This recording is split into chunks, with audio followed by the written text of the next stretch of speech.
নমস্কার, সুপ্রভাত। দেখছেন রিপাবলিক বাংলা। আমি পিউ আপনাদের সঙ্গে। আসা যাক বিস্তারিত খবর থেকে। আর অবশ্যই মমতা বন্দ্যোপাধ্যায় সেই কথায় আরো একবার জানাতে ইচ্ছা করছে আপনাদেরকে। জানিয়ে রীতিমতন শোরগোল এবং অনেকে সমালোচনা করছেন। কি বলছেন তিনি? যে বেশি রাতে মেয়েদের বাড়ির বাইরে বেরোনো উচিত নয়। নয়া ফরমান জারি করেছেন মুখ্যমন্ত্রী মমতা বন্দ্যোপাধ্যায়। দুর্গাপুর গণধর্ষণে 24 ঘন্টার পর মুখ খুলেছেন মুখ্যমন্ত্রী। আর সেখানেও দায় এড়ানোর মরিয়া প্রচেষ্টা তার। রাজ্যের নিরাপত্তা ব্যবস্থা, পুলিশকে ক্লিন চিট দিতে নির্যাতিতার রাতে বাইরে বেরোনো নিয়ে প্রশ্ন তুলে দিলেন রাজ্যের প্রশাসনিক প্রধান। আর এতে যে অপরাধীরা সাহস পাবে আরো, তা কিন্তু বলাই বাহুল্য।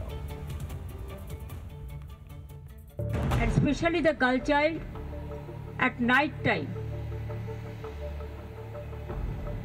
they should not be allowed to come out in the outside. সূর্যাস্তের পরে দোকান, অফিস, আদালত সব বন্ধ করে দিন লকডাউনের মতো, তাহলে মহিলারা বাড়িতেই থাকবে। শুনলেন তো, মেয়েদের নাকি বেশি রাতে বেরোনো উচিত নয়। এ কথা কোনো এলিতেলি ভুজিয়ালা নয়। এ কথা বলছেন খোদ পশ্চিমবঙ্গের মুখ্যমন্ত্রী মমতা বন্দ্যোপাধ্যায়। দুর্গাপুরে ডাক্তারি পড়ুয়া গণধর্ষণে আজব সাফাই। নিজেই শুনুন কি বলছেন তিনি।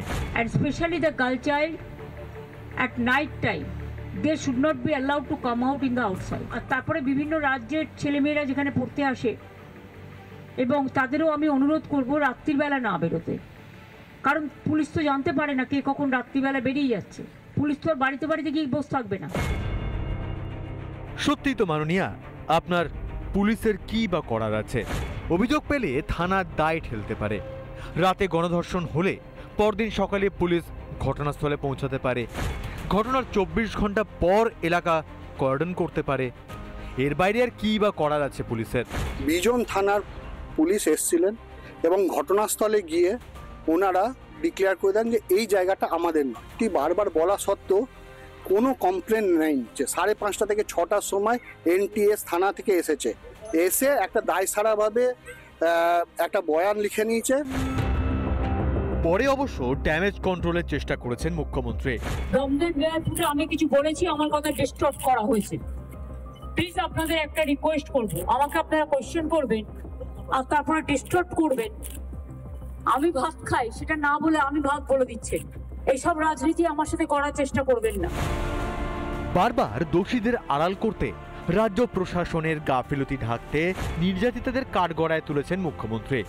পার্ক স্ট্রিট, কামদুনি, হাঁসখালি, গেদে থেকে আরজিকর, দুর্গাপুর, প্রত্যেকবার ছবিটা একই। আচ্ছা, মেয়ে মারা গেছে নাকি রেপ হয়ে, আপনি রেপ বলবেন না প্রেগনেন্ট বলবেন না লাভ অ্যাফেয়ার্স বলবেন? ছেলেটির সাথে মেয়েটির নাকি লাভ অ্যাফেয়ার ছিল আমি শুনেছি।